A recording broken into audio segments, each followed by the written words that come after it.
So you're very welcome along. You're very welcome along to the CESI Staffroom.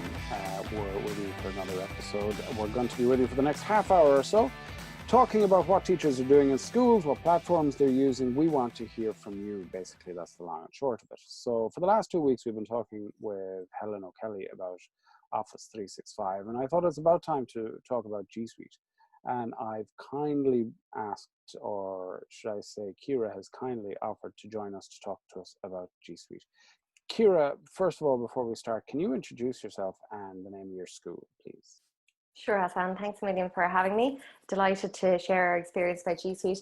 So my name is Ciara Ní Dhrisceoil, and I'm an assistant principal in Gaelcholaiste Luimnigh in Limerick. We are a one-to-one iPad school, and we have been using G Suite since about 2013, 2014. And I suppose it really is the scaffold for everything that we do in our school. We do all of our collaboration and administration through it. So we years ago, we went paperless in relation to everything that we do in relation to, say, staff meetings and that sort of thing, and our collaboration and our planning, and even, say, for example, our timetabling for exams is all done through shared drives and files and so forth. We embrace Google Classroom, and particularly Google Classroom has been our saviour, as it has been for an awful lot of schools across the world since shutdown. But we were using it a long time before that anyway, as a way to work with the students. Yeah. So just from the top down, what does G Suite in your school look like? And what is G Suite for those who don't know? Yeah. Well, G Suite, I suppose, is our workflow. It's how we work with our students and how we share work with one another. So it's our email first and foremost, I suppose. We couldn't have a workflow unless both our teachers and our students had a shared email, and that's our domain. So our domain would be GCL Drive at gcldrive.com. So all of our students would have an email address. So say I just set up the email accounts for our first years there actually a couple of days ago, and they will all have an email address starting with 20. Their first initial of the first name is their surname at gcldrive.com. So then when they come in, then they have an email, and within that email, then when you go into Gmail, you have a little waffle up on the top right, and you can see all of the apps that are available within there. So you will have Google Docs, spreadsheets, and slides, which would be your Word equivalent of PowerPoint, Word, and I was going to say numbers, but that's the Apple one. And PowerPoint is the Microsoft one. That's Microsoft one. You know, those slides, kind of things. You've got slides, you've got presentations, you've got docs, and you've got your sheets. And then as well as that, I suppose it integrates quite nicely as well with YouTube and Google, of course. And then you've got obviously Google integrates brilliantly with it has a lot of extensions and so forth.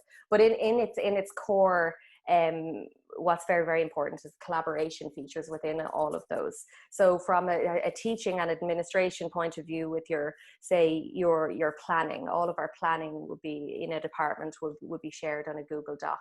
I mean, everything that we do, Google Forms is huge for us as well. That's in there. So Google Forms is how we do all of our surveys. So I mean, we survey over, okay, our first day back, there'll be a survey sent about what would you like for lunch if we're lucky enough to be given the choice, which we sometimes are. So, from that to a student voice, it's huge in student voice. But I suppose focusing on the administration side of it first, everything that we do to involve and include everyone is within forms and sheets. So from that point of view, I suppose within there, if we focus again on the sort of administration side, another app with part of our waffles up there would be Calendar. That's shared very effectively amongst staff, to monitor our meetings, and even meetings with staff, meetings with students, meetings with parents, and a lot of shared calendars. So I suppose the communication piece is vital, and it has really, I mean, I think it's what makes our school very unique, I feel, and very special, is how we all communicate so well together. And it is because of Google, really, because it has just made systems really streamlined and a lot more simple. So we're always looking to do something that's simple. Everything has to be simplified. You might look at us from the outside and say one-to-one iPads and Google, but in actual fact, everything that we do is very, very simple. So if we have a new teacher coming in or a new student, there's a coaching and a mentoring that goes on, but they settle in very quickly because it just is so simple in what we do. And you go into one place. Obviously with VSware as well, which is a little bit separate, but like with Google and Google Classroom, all of our G Suite, and one of the most important features, of course, is Google Classroom. Of course. Yes. So, which obviously has come on leaps and bounds over the last number of years.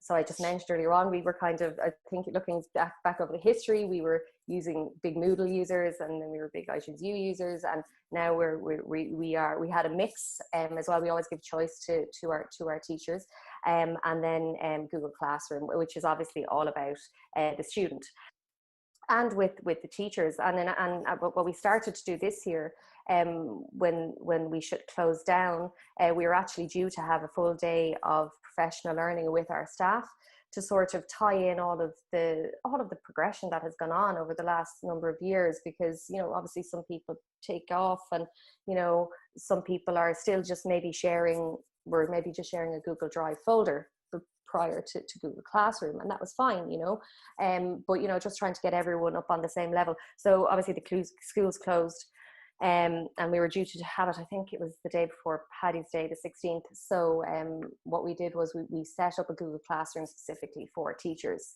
and we called it staff collaboration Ciara Ní Dhrisceoil, and we just took the professional learning and we put it online. So we immediately used Google Forms to survey staff about, okay, how are you, how's your devices working, how's your internet, are you recording your lessons, are you doing live lessons, would you like to do live lessons, so what are you doing, what would you like to do, and then how can we help you, so we were able to then kind of give individual support to teachers depending on what they needed at that time. And then teachers, our digital learning team, were straight on kind of making helpful videos and stuff like that.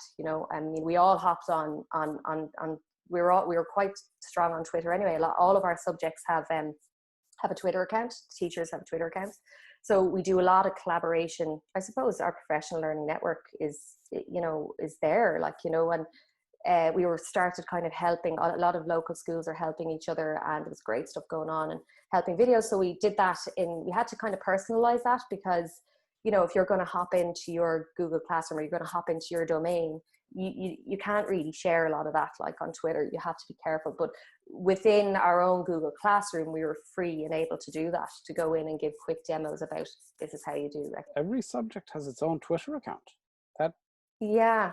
So we're like I'm science as well. So I'm assistant principal, I'm a science teacher, and I am at GCL Oliacht, which is science in Irish, and you'll have at GCL Mata, at GCL Drama, at GCL Star, at GCL and all the subjects. And why would each subject have its own Twitter account? Just curious. I've never heard of it. Yeah, because we started it sort of years ago. I mean, our principal, Donnacha Tracy at the time, he did at GCL Luimnigh. And he was kind of sharing what a lot of schools do share, which are the wins, and celebrating successes. But when I was doing it, and I suppose the work that I've done over the years, I've done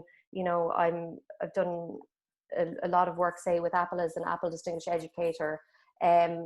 What we were encouraged more was to sort of share, and what I could see was sharing teaching and learning, like the wins for the student, and actually showing, not this is how you use Google Forms, but like saying, like, this is how student voice has been, elevated and celebrated through the use of Google Forms, and having a little bit more concrete sort of examples. So it kind of, all the subjects started to do that. It was like, it was on the fly professional learning, and we're learning from one another, because like technology is amazing, but we're all busier with it. Like we just are, Yeah.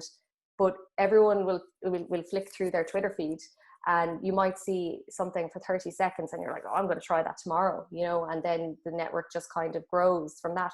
And it's been really good for teachers. Like, teachers have been able to build their confidence, and some of them have, you know, have gone and done work with PDST and JCT and things like that, because it has given them a voice, a teacher voice as well. And for them to say, look, this is, you know, I'm a passionate educator and I can, you know, and look at the students. It's all about the students and what they're doing, and getting these snippets of learning goals, you know, and that's kind of what it turned into. Now, don't get me wrong, there's obviously still the wins and this competition, that competition, and that's great as well, particularly for parents. But I love it when I see like a teacher putting up something that like really means something to the students and to them into relation to their learning, you know, that really makes a difference, you know. So that's the way we kind of had been using. I think that sounds amazing, because you've just, the words you're using, amazing, you love to see it, amazing stories. It's though of late, those aren't words that I would associate with Twitter. For those who don't know Twitter, there's a huge fear. Now, I've been on Twitter no more than yourself for years and years and years. So with everywhere, there's a good side and a bad side. But I was just curious to know how each subject has a Twitter account. And is the interactions with the Twitter account, is it teacher-student communication, or is it student-teacher, or how does that work? Or is it like, is it to give information out? Well, you see, I mean, look, every teacher is different, and that's one thing we've always been very serious about in our school. But like, there's a very kind of gentle atmosphere in our school. There's never, you're all going to have a Twitter account. It happens over time, very gently. You know, you'll have your teacher leaders in the school who go about their business, and they do it well. They chat in the staff room. We have a very kind of open door policy in our school. So like, if someone is using something, they'll say, oh, look, I'm using this today if you want to come in and see it in my class, that kind of thing. So there's a very kind of nice atmosphere, and I suppose that's a culture that's built up over time. So not all of the teachers are going to use it to the same level, and you're right, there is a confidence there, like, you know. But I do find that sometimes it can be a very unassuming teacher who's very shy, who might do it once and feel they've gotten some, you know, it's from teacher more so. I think your question is I think it's to do with more professional learning, to be honest, in what I see, rather than, because students shouldn't be on Twitter. And I know there's an awful lot of stuff that you can get on Twitter that's not all about teaching and learning, and it depends on what you look at. So it's parents as well. I suppose it's a good way to communicate with parents and the wider community, and to support the community. So we support a lot of local businesses. Like there's a really nice cafe up the road where the teachers get coffee, you know. So a teacher might be like, you know, send a tweet of their, you know, drinking their coffee on the way to school. So there's all that kind of community piece around it. But I suppose, to answer your question, I personally think it's more teacher to teacher. Okay. Rather than, but like pupils love to see it. Like from my experience, they don't really care about Twitter. Students, like obviously they care about TikTok. They care about Instagram, you know. And I've kind of been getting a little bit into the TikTok with them this year in my digital media literacy classes, like, you know, because I was afraid of that as well. But you know, if you want to talk their language, you talk TikTok. Like, you know, Twitter, they're like, that's for my granny. Like, so it's more it's more for I think teacher learning. Yeah. Okay. So back to G Suite. Ciara, I could talk to you for the next 40 days about different things. So let's stick to the script. Yeah. Yes. Let's. So let's back to G Suite. So my student, I'm a brand new teacher in school. I go into school. What am I given? I'm given an email address, and that email address gives me A, B, and C. Yeah. All of my students have email addresses. Now I have teacher-student communication. Do you have groups set up, or is it just one blob of data, as it were, names, or how does that work? Okay, so within Google, if you go into, say, the Google admin, and you will have a Google admin in your school, you have organizations. So we have staff and we have students. Within those, we have groups. Yes, so we have a staff group. So that if you want to send an email to the staff, it's Asquailga, it's furin@gcldrive.com. If you want to email them all, you do that. If you want to email the first years, we have Blianahain, BL1@gcl.com. So when I set up the first years, I'll put them into a first year group. So there's a group for each year group. There's also all students. So if you want to email all students, you can just say gachdalta, all students at gcildrive.com. So you have, and then even within that, we have other groups, like we have yearheads group, we have, but I do feel that people kind of tend to use the same groups. If there's a lot of groups, they're not always utilized. Sometimes groups can be set up, but you're always experimenting anyway. Not everything's always going to work, but not every group might be utilized. So I think that's about as much as people can kind of handle in relation to groups. So all of the year groups, one staff, one students, and then there can be some special, I'd say our SEN department now, that group would be used a lot as well, because there can be some sensitive data that you don't want to be shared out with everybody. And then I suppose onto that, then you have your shared drive as well. So we have the shared drive. I was just going to move on to that. So as a teacher, I'm coming, a brand new teacher to your school.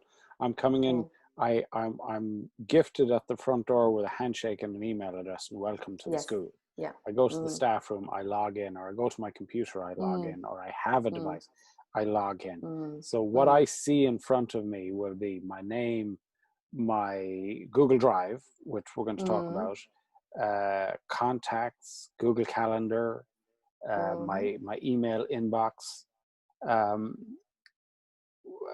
Talk to me about Google Drive, and then we'll move on to Calendar. If we talk about Google Drive from a teacher-student collaboration point of view, we'll touch on Classroom, because Classroom incorporates all of that. But just, I've used my email address to sign in. There's my Google Drive.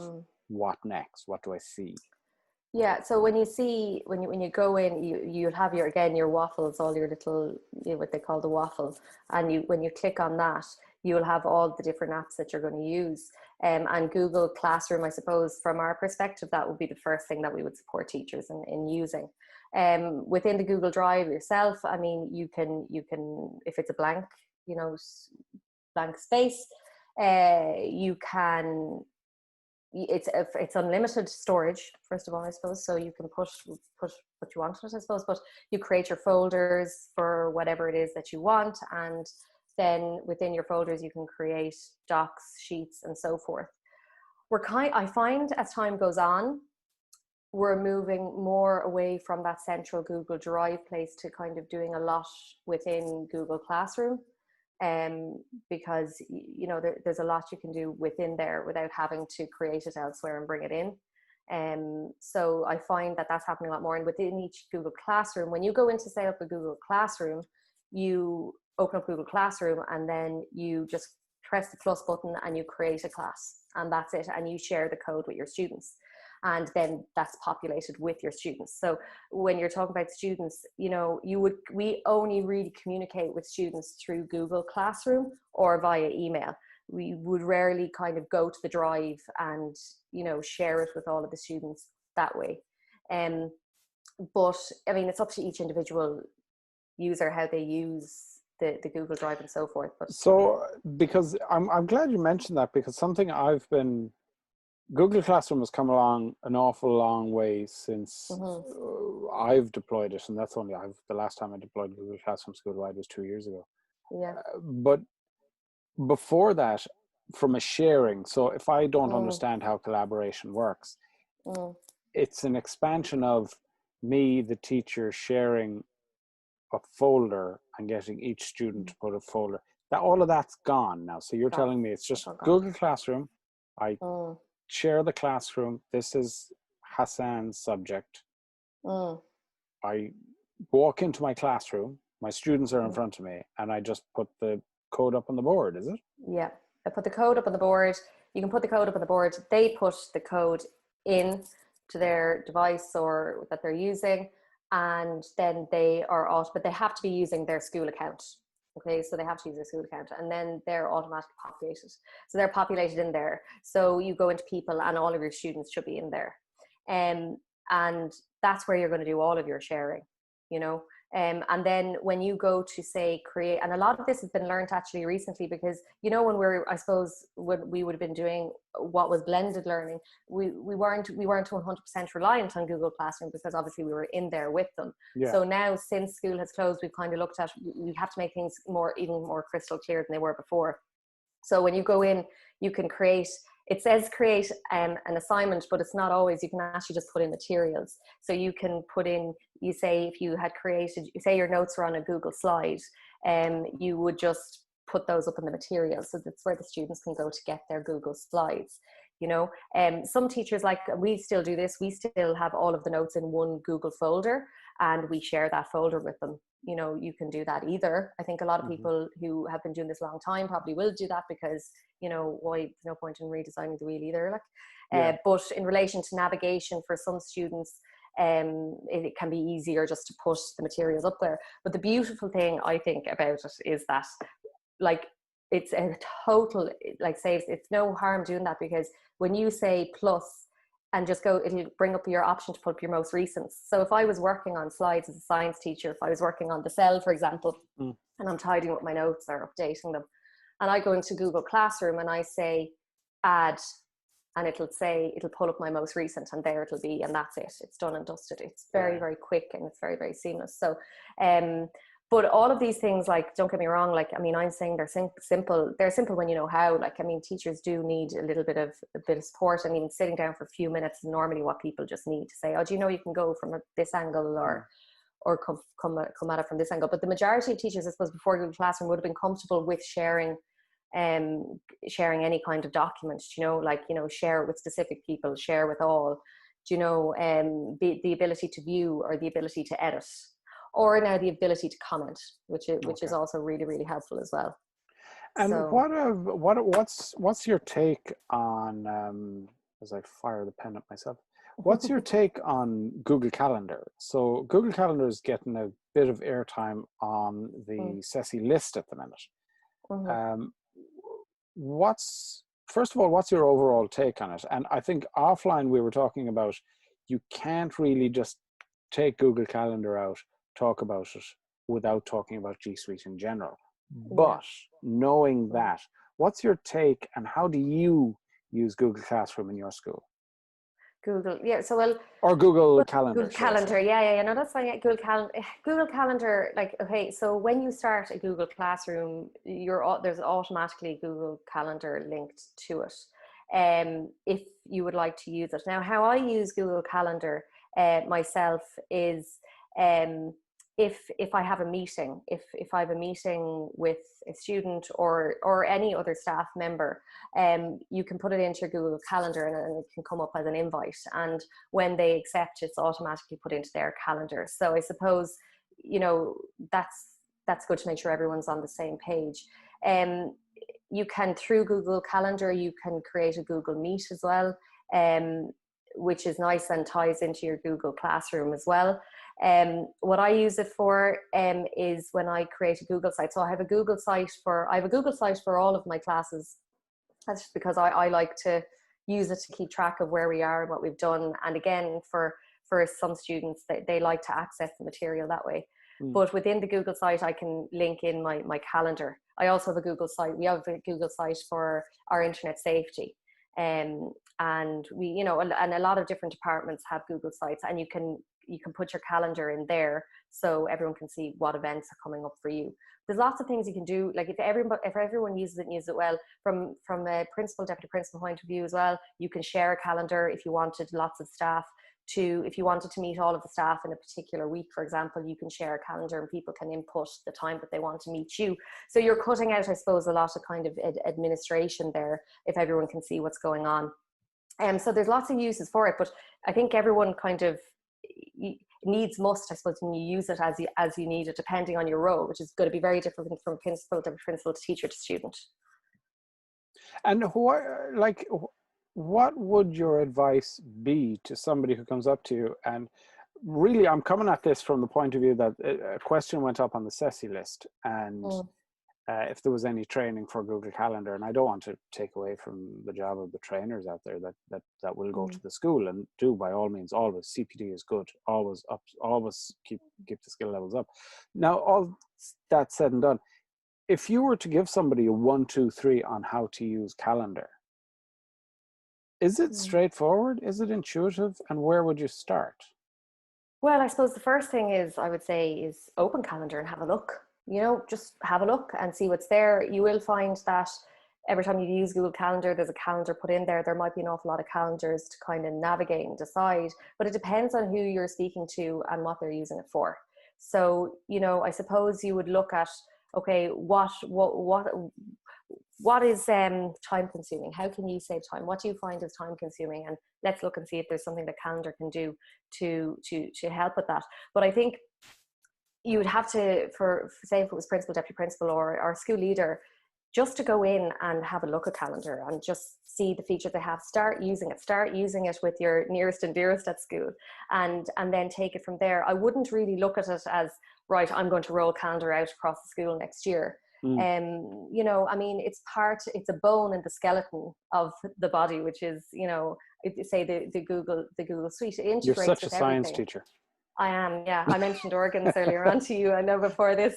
But it is, I kind of look at the body, I'm like looking at the body, and they're all the different apps are different organs, and, you know, this is the backbone, this makes, anyway, enough of that. But, you know, it's there, and I'm sure you can utilize it more if you like, but I just think go in, use it, you know, use it with your family, use it with your friends, see, oh, I like this feature, you know, especially, I suppose, I think in relation to meetings, that's nice. And sure, if everyone is on the same page about meetings and so forth, I think that's good. And there's lots that you can do, but like within Google, like itself has amazing support and training on the sites as well. And, you know, you won't have to look too far before you find someone who's done a really nice YouTube video on calendar, you know, for 5 or 10 minutes. If you want to see, you know, something that might float your boat, like, you know, that might for somebody else, like, again, depending on where they are. So, and this is really where I'm coming at. Why I'm asking you is your take on Google Calendar, because my take on Google Calendar is completely different to yours. For example, for one of my schools, I would share my calendar based on the day that I'm there. So I share my calendar with every teacher. So when the teacher can go in, they don't have to open up my calendar all the time. They open up my calendar and they go, okay, he's in room 12, he's in room 9, he's doing training. I'll grab him on the way past. So that's fine for me. I was wondering from a teacher point of view, like Google Calendar is automatically linked to all the apps. So it's linked to Google Docs, spreadsheets, the other one, slides. I think, classroom. So from a teacher student point of view, is it good to get stuck into Google Calendar? I think it's no harm to look at it, and you might be surprised what you find in it. But I suppose I wouldn't see it as top of the agenda for me. Going back, say, with my teachers, I would like to highlight it and say that this is here. I think it's important that teachers see what a student's calendar might look like, because when Google Classroom automatically it's generated within there. If you set up an assignment, a student might, you know, look at their day and their calendar, and they might have 5 assignments due.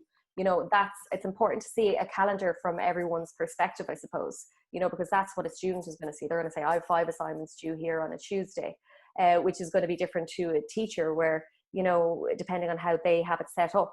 So like when I go into Google Calendar, I could have 50 calendars there, depending on all the different Google Classrooms. I don't want that clogging up my calendar, so I might untick a lot of them. So, you know, these are all kind of things you just, you know, it's kind of, I'm talking about these things, I'd love to be just showing it, you know, that way, but you can, it's personal to you. And you know what? Personal to you. While you mentioned that, there's going to be a part 2 to this, because I want to give G Suite as much time as we've given Office. I was going to say Office 123. It's Lotus 123, and I'm showing my age. Office 365. So maybe next time we can do a how-to, a run-through how-to, and it can be a visual thing as well. And we'll keep this to the general use of G Suite in school. Now, can G Suite be embedded into your school website? So, for example, you mentioned Google Sites. So, for those who don't know what Google Sites are, I'll just jump. The first time I heard of Google Sites was a science teacher in one of my schools who decided he was going to put all their portfolio or the work that they've done online. So his, I think it's Leaving Cert class or Leaving Cert group, all of them have one website, or each of them, sorry, have a website, a Google site. Right, and each of them have work that they've done on that website. Is that the general way it's used, or how is Google Sites used in your school? Well, we do that. Like, I mean, with my digital media, they're actually going to do their CV. Now, we give them a choice what they want to do their CVAs, what format, but a lot of them will do a Google site. In particular, I suppose, if they're using a lot of the G Suite apps, they will use kind of Google Sites because it all integrates really nicely with one another. But we do have our school website isn't a Google site, but they link, so the principal will link. I think he's using WordPress still. Yeah, and you know what? It's whatever your school website is. Like, I think if your school website is Google Sites, you need to think a bigger picture. Google Sites should be a smaller scale. But look at Google Sites. It is what it is. But can it integrate? So as a parent, is it possible for your students to put up their work through the school website? Is that a thing? We don't put students' work on the school website. What about projects? Work is a bad example. So work is GDPR compliant. Projects. So if they do a green schools project. Well, if they do a green schools project, there'll be a green schools site, right? Okay. So there'll be a website, and that's where it'll be. So if that's what you mean, yes. So like in there for even say our Internet Safety Day, for the WebWise Internet Safety Day, which is a year-long campaign, the students have podcasts up there, they have movies they've made, they have research they've done, that's all there up on that website, which is a Google site. So like on the front page they have images that link to another page which kind of has all of their work. So yeah, it's accessible in that sense if it's linked to the website. But so yeah, I mean, that's student work or exemplar work or a project they've been running on is up on that. But their classwork wouldn't be shared. No, and that's fair enough. Projects. I completely understand that. What else is involved with G Suite? So if I have a school, they're not on G Suite, they want to connect, what is the step one? And really, what I mentioned with Helen for the Microsoft stuff is an awful lot of time I find myself at step 3, and you would be as well. You start off everything at step 3, so you already have a background you're comfortable in your IT, you're comfortable doing this online. So there are teachers out there that are at step 1, or they haven't made that first step. What is the first step of getting G Suite into a school? Because when I'm asked that, I just go, oh, you give the students email addresses. And I got pulled up by a principal recently going, no, stop. Before I give the students email addresses, what do I do? So what was your what was your step 0 or step 1? Well, like it was 2013. It was 2013, I'm pretty sure, when I did it. So the process is probably different now. I think it's a little bit more simple, I think now. But you would go on to the Google, it's called Google Apps for Education, is it still called that? It's not, it's G Suite now. G Suite for Education, yeah. It was Google Apps for Education there for a while. So it's G Suite for Education. So your first step would be to go onto that website and then just click apply. And then you'd have to fill in a form. You would have to come from the principal, I think now, or deputy principal, I'm not entirely sure. But for me, you had to put in information and then you just had to go through a bit of a process, and then you had to decide the domain and so forth. But it's fairly straightforward. There's nothing too onerous on it. There's communication with Google, and but I haven't done it now in a long time, so okay. So I think I might. Sorry for dropping you in the deep end there, but I think I'm actually signing up a school soon, so I'll record that process and maybe. Like, no more than yourself. It's been a while since I since I got it done. So once we did it, it was straightforward enough then. And what sort of naming conventions and groups? That's always a big question on the CESI list. How do you name your students, or what naming conventions do you use? Yeah, so we use the year that they started. So I just did the first years there. So again, there'd be 20, their first initial of their first name and their surname at gcldrive.com. So it will be the year they start. So does that mean I would be 20H, is my surname? Dot my surname? No, just your surname. There's no dots. So 20H Deba. Yeah, at gcldrive.com. Okay. Yeah. Why would you put the year first? To differentiate between each year group. Oh, okay. So you have, so the first years are, so this I think is our 6 years 2014, so they'll be 14. So if you're trying to find a student as well, and then I can put them all into the first year group. And then, so say this time next year, I will say I put them into the first year group. This time next year, I'll just rename the group to second year. Okay. Their emails stay the same. Yeah. So you know by the year they started, like their email address by the year they started.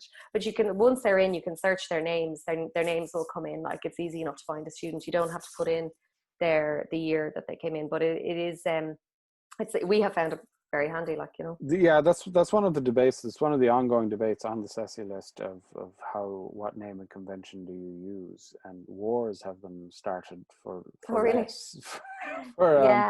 For me, I would go first name dot surname and the year they joined the school. So Hassan dot Deba 20 at and my school name. Okay. And I always get asked, but how do you know if they're a first year or whatever, or how do you find them? So if I have a list, and I said I have never ever looked at an Excel sheet of names and gone A, B, C, D, E, F, G. Google invented search. So I just go to the search within Google Admin and I type in my name. Others are using the naming convention first, the year that they graduate, which is an awful lot of maths, frankly. So the year that they graduate, first name dot surname. Yeah. Which again is another debate, and I step back because my conversation with our students is, what year did you, when they say, oh, I can't sign into my email address, or like will you reset my password? I will ask them, what year did they join the school? Yeah. And for those who, if you turn around to me, by the way, if you're a student and I ask you what year you joined the school, and if you say first year, you're never getting your password ever again. Yeah. But just saying, so what year they joined the school? So I joined the school in 2020, or I joined the school in whatever. So that group there. I'm just curious, your one is the first one where it's year. Yeah, well, I find in Google Admin as well, if I'm trying to search, if I want to search for a whole year, I can just put in 19 and all of the students come up.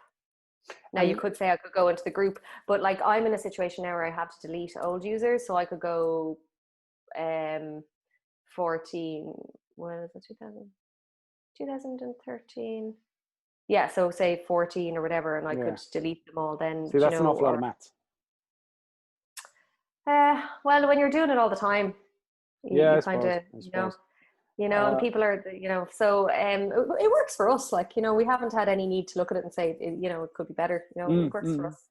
No, and I think that's key to this entire conversation, that I might do it differently. You might have a way of doing it. But if it works for you, if it works, then don't, like, if it's not broken, don't try and fix it. No, it's all good for us. Yeah, it works. Any hints or tricks or tips for anybody who's starting the process of getting into G Suite? And I suppose I should preface that with, I'm going to do a few more G Suite videos to tie in as well with the Office 365 videos, but I will do more on them, and hopefully yourself, and there's a few more that I might get a more visual demos of how G Suite works. So what tips and tricks have you got for those starting the G Suite journey? really kind of step back and say how you want it to be used, by whom, and how, and involve the whole community in it. So I would look at the big picture before delving into let's just get a load of emails made and send them out, because you kind of want to set up expectations as well.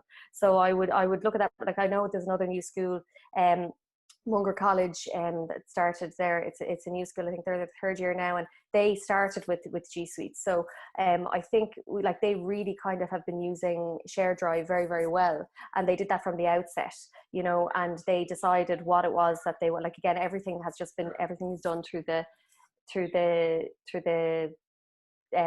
Share Drive. Yeah. So so I would look at Share Drive, and I'd look at the organization about and how you want to utilize it to its fullest. So you'd look at what you currently have and how you want to look at the Google Drive, and look at the, you know, that unlimited space that you can have, and really kind of plan it first before populating it. And look at your planning. I mean, you don't have to go too far to look at any kind of inspectors' reports or anything to show, you know, kind of advice and best practice about collaboration. And this is where it can really happen. So, you know, that's the kind of what I'd be looking at now. Ciara, thank you very much for joining us on the staff room again. We'll be chatting again, and we'll line up some demos on Google Classroom and Calendar and whatever. Right. Thanks very much. Appreciate it. Okay, no problem. Thank you. Take care. Bye. Bye.